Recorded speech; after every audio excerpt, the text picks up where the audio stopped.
Hi, I'm Mary, a librarian and book reviewer with a focus on stories written for kids, tweens, and teens.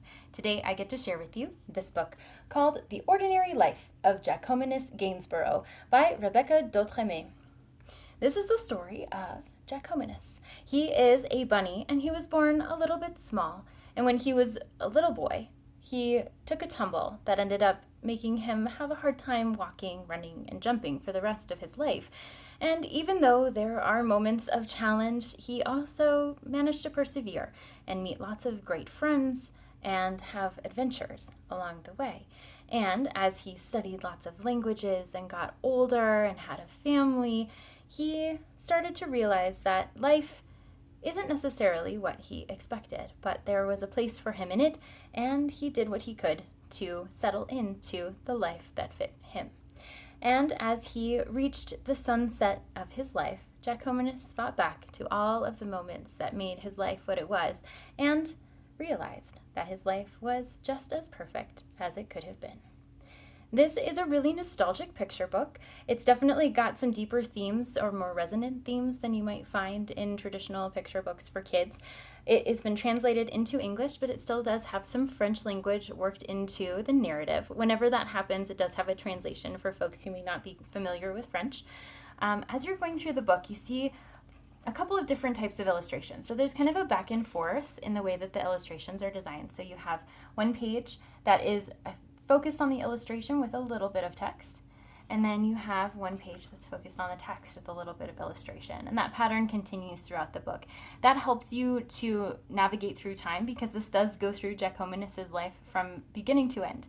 So you have quite a stretch of time in here, and so the way that the book is designed helps you navigate from one particular moment to the next. In each of the illustrations, you're going to get to know some of the characters, and you'll see them repeated throughout the book. So some friendly faces will shine back. And while this does approach things from a human perspective, all of the characters are animals. So they're anthropomorphic animals wearing clothing, behaving in human behaviors, but they are animals. So there's some really interesting spreads in here, a lot of really beautiful illustrations to look at and contemplate. It's definitely a contemplative story, one that reflects on life and what a life well lived looks like. So even though it does present as a picture book, readers of all ages will find something in here that is nostalgic and resonant, and especially older readers who might be reflecting on their own life will find moments that resonate particularly strongly with them. So as you can see, there's huge, beautiful illustrations. There are also really large blocks of text, so better for readers who are able to sit for longer stretches of time to listen to that narrative and to reflect on exactly what's happening in Jacominus's life. There are also moments of humor embedded, and then also just some inspiration of what a perfect or ideal life might look like.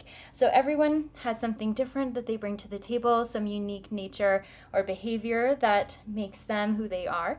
And this story celebrates that from the life of one ordinary character.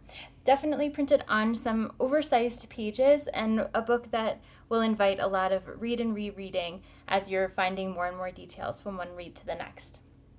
Great to share with an international or intergenerational connection. So if you've got a grandparent with a grandchild, if you have aunts and uncles with littles, so you have lots of ways to interact across those generations. And it's a story that is one that you might return to at different points in your life as well to reflect on the things that are happening and have happened. If this sounds like a great fit for you or for someone you know, I hope you look for it wherever you get your books.